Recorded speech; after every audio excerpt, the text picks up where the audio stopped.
This is Game Guy 682 and I'm here to review Metroid Prime 3 Corruption. It's about time. I beat it like a long time ago. So yeah.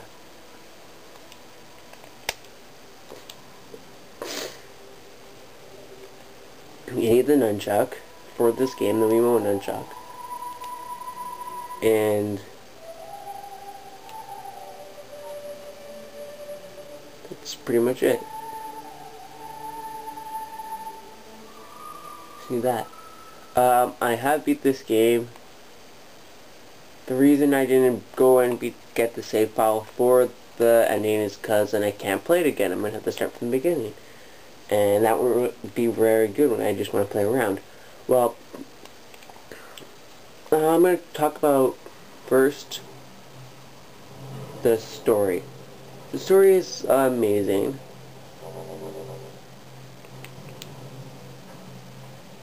It really finishes off the Metroid Prime trilogy good. Like, wow, it's awesome. It gets rid of all the phase-on, which is the substance in all the Metroid Prime games, and that's the main substance. And maybe I'll play it. And yeah, it pretty much ends off everything with a great start.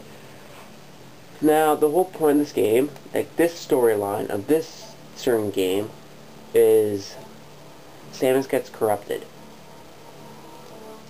What that means is that Dark Samus, which is in this game, if you got the 100% Metroid Prime 2, you would understand. It shows that Samus planted seed on all the bounty hunters sent on the mission, all of which have been corrupted, except you. And your job as Samus is to go find them and stop Dark Samus, which is pretty much the storyline of this whole game.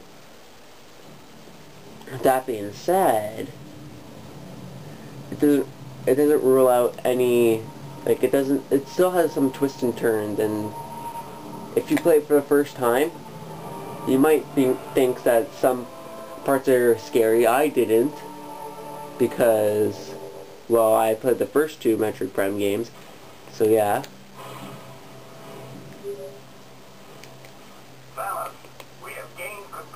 This game is more of a linear type game, meaning that you can't go explore wherever you want. You can't do any speedruns, so it basically killed speedrunning.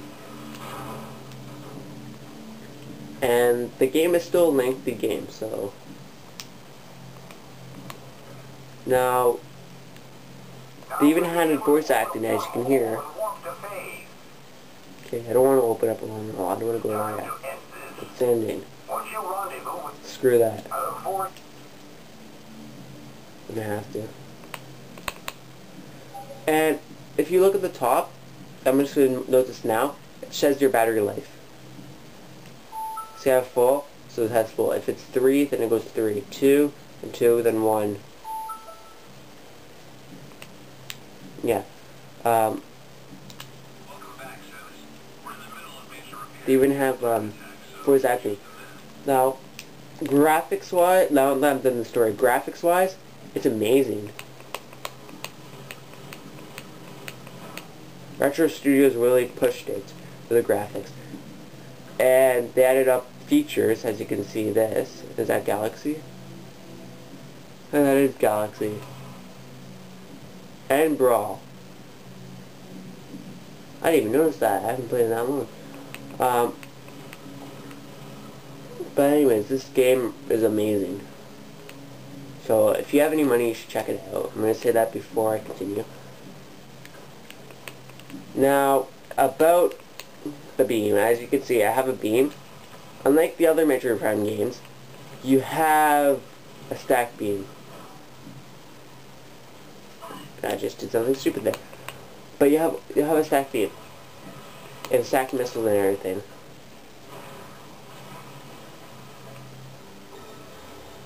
I just took a picture. The D-pad in this game Now I'm going to go to controls after I just finished graphics, because it's amazing, as you can see. If you go up close, it's kind of far, but if you go far away, it's very polished and everything. The Galaxy. But yeah, this game is amazing. You don't know how badly I screwed up right there, but... And controls. There's actually a couple different control modes. As you can see, if you go in options. The pause, it's one, like to go on the map thing, is 1. So yeah. So that's basically pause. You can have the rumble on or off. I have it on. The lock on free aim, which is awesome. The lock on free aim, what it is you lock onto someone, and you still have to, and you can still go around them, and you're locked on, but you can't fire and hit them. You still have to aim at them. If you can turn it off, which would be like the old Metroid Prime games, where it just locks on and you fire. And that's it. Reverse jump and fire. Well, I mean like this. Like I have mine as fire A and jump B, as in the other Metroid Prime games. You can change it to fire B and jump A, which is a really nice addition.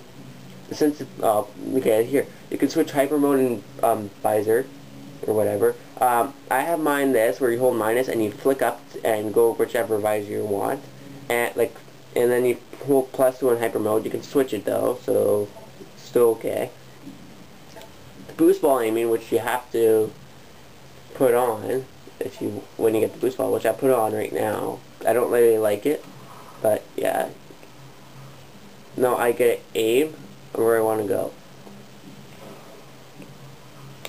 I can aim there. I personally turn it off because I want aim on the screen when I'm in Morph Ball. So that's just my personal opinion. Now, sensitivity. There's a couple of different sensitivities. Personally, I prefer advanced. The basic one, the lock on free aim, is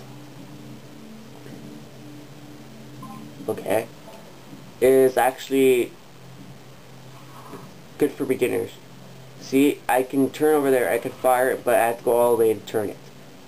Now, like a more advanced one, which would be standard,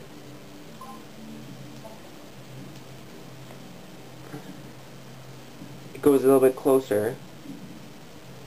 You can turn it. Now, I prefer advanced because it gives me a perfect turning, so I can turn straight behind me very quickly, so yeah, it's awesome.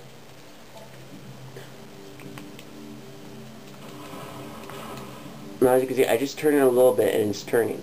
I turn all the way and it turns fast. Now, about the map, it's amazing. They have like, it's small, the planets are smaller in the original Metroid Prime games. That being said, there is multiple planets in this game, and there is still a big section to explore. On top of that, there's also goodies, like there's also stuff you can unlock. As you can see, I'll go more in detail about that later, but there's got like something like the 360 had, like kind of achievements. Basically, you do a certain thing, and you get these tokens, which you can buy stuff, like see Bubble Head.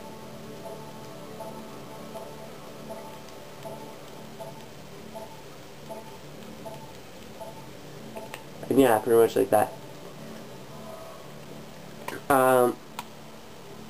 What else? Like, as you can see, there's a total of 5 maps. Well, there were 6, but that's only like the beginning.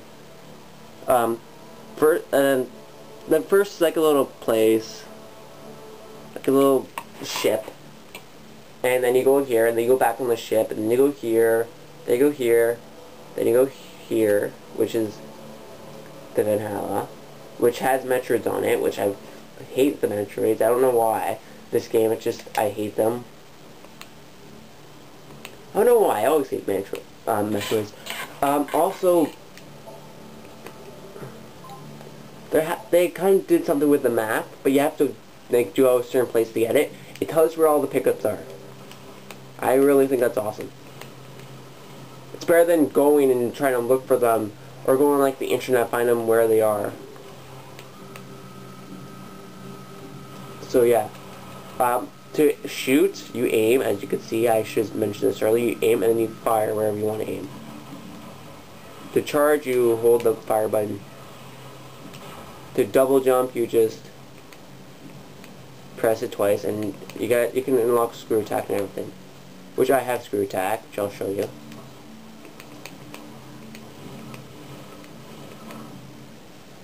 Now there is a total of 3 beams, which instead of the 4 beams that were in the other ones. You get the power beam, which I don't have anymore. You get the plasma beam, which is stacked, because plasma beats power any day. Doesn't matter. They still have the same things, and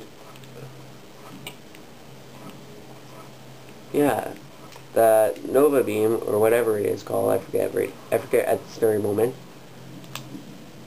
is the last beam, and it pretty much goes through some walls.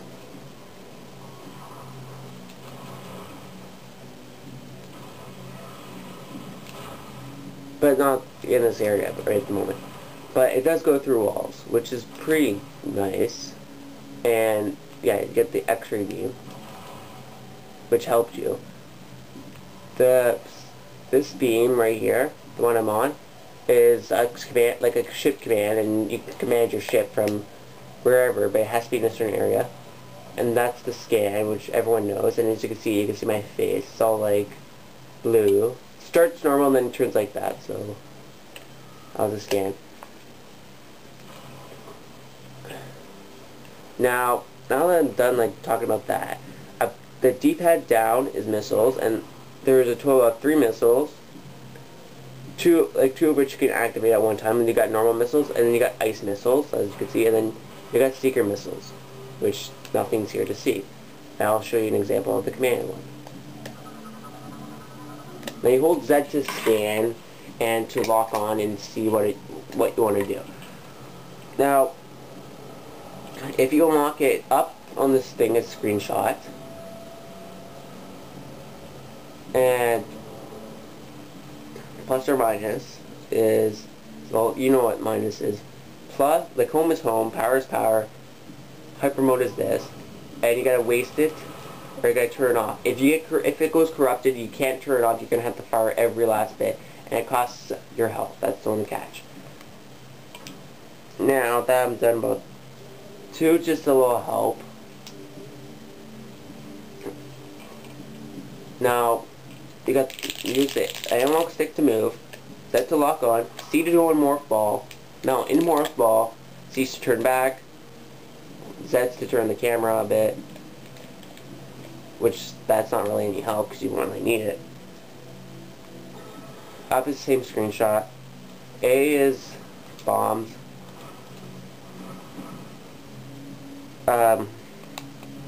B is boost ball when you unlock it. 1 is the same thing, yeah, and those 2 are the same thing. But a great thing they add is if you flick the remote up, you go do a jump.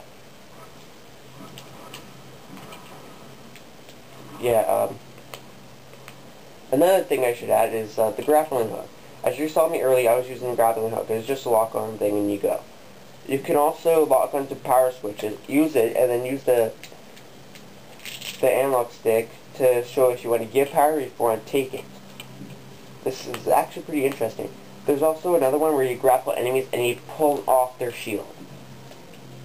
I can't show an example right here because there's no enemies, as you can see, and I'm too lazy to go to another planet, which I probably am going to do it anyway, and go and find it. Okay. That being said, that's the control option. Now I gotta think, this has great replay value. I'm surprised.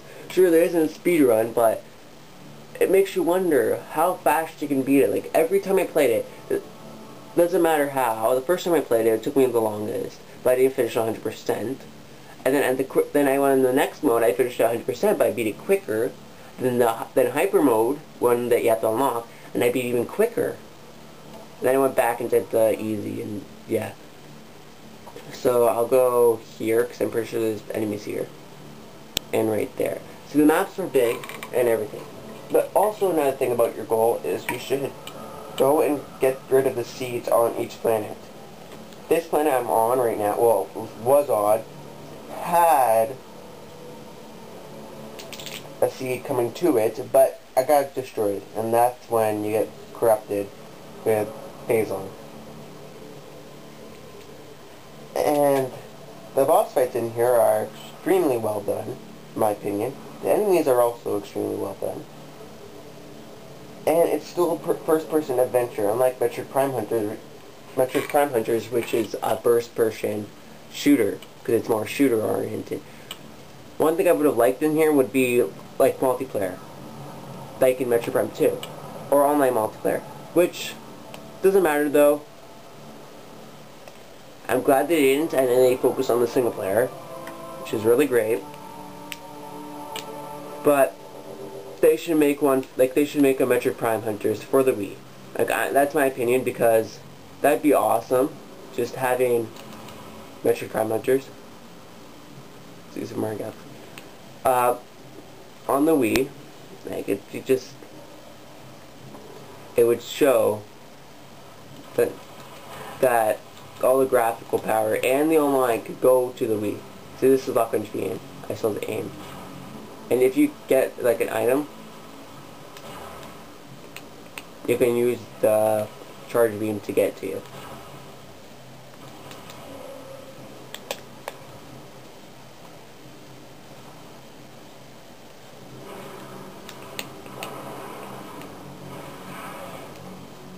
Yeah, I think I'm too powerful. But there's no blood. Well, very little anyway. I didn't see any. Well, if I did, it was probably like a little splatter, but at this moment in time, I didn't. The puzzles in this game are actually played very well. You would have to, like, for example, you would have to get all these enemies to attach to you, but you would have to blow them up after and get where you want. That's like a kind of little puzzle. If you were like new at that, you wouldn't really notice. And you'd be like, okay, how am I supposed to get there? Okay, here's an example of the grappling beam. See, if I push it and pull it, nothing will happen because it's not the one, but it's gotta be purple. It's gotta be like, now I use the nunchuck, I just pull it back. And go, and that's really, like, that's awesome. It makes you feel like you're in, like you are Samus. Kind of, not fully. I gotta kill these guys. Over. See, as you can see, in a hyper mode. Okay. Now I'm in corruption mode. If I let it go, I die. So I gotta jump and use it. And now, the Phazon in this game, unlike the other games, made you get hurt. This one, like certain ones will heal you, like this one, it's all gooey. It heals you. And yeah, there are a couple different suits. You get 12-3. The first suit upgrade is like at the beginning. The next one's like a later date in the game. And yeah, that's pretty much all I really want to talk about in this mode. Now, I'm going to quit and show you the token system. So you get the inventory, you got everything, grapple, visitors. And then you have to get these energy cells, another thing I should mention. It's another thing, like another game where you have to go back and collect stuff. Like the other Metroid Prime games. You got all these extra ship add-ons. Bonus tokens. I don't have any. I have 3 friend credits. I don't have any friend vultures, so I can't give anyone.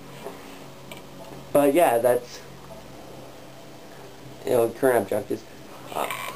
And yeah, that's pretty much it right now. I gotta quit. Yes. But as you can see so far, this game is just amazing. I can keep on going on saying the exact same things like I have been. It's awesome. But there are a couple games that do beat it. But if you want to have a nice single player experience for Wii, and you want to show what the Wii is capable of doing, you should pick this up. It's awesome. But don't just pick this up. You can pick up all the other good games too. So if you don't have it already, get it. As you can see, I'll be in 6 hours on normal, so yeah. Now, extras. This is all these tokens for. To get the green ones, you have to have a friend Vulture, which is right here, and you have to send it to people. Now, I don't have anybody who I can send it to, or have any, so yeah. You want to configure WeConnect 24 to get all the good ones that you might like are the green ones.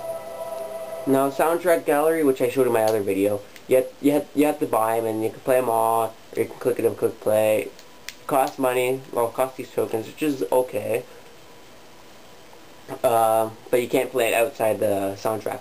The bonus gallery is like all the stuff you want. You got the diorama, and you got the meatball head, which everyone loves, and the screenshot tool, which is great, and the chip bumper sticker, which I just figured out today that they had Brawl. I knew they had Galaxy, and Brawl came out after, so they were probably working on it at the exact same time and said, okay, you know what, Brawl, be on it. Now, the concept gallery is just like packages of things, and you can view everything. They're actually pretty neat.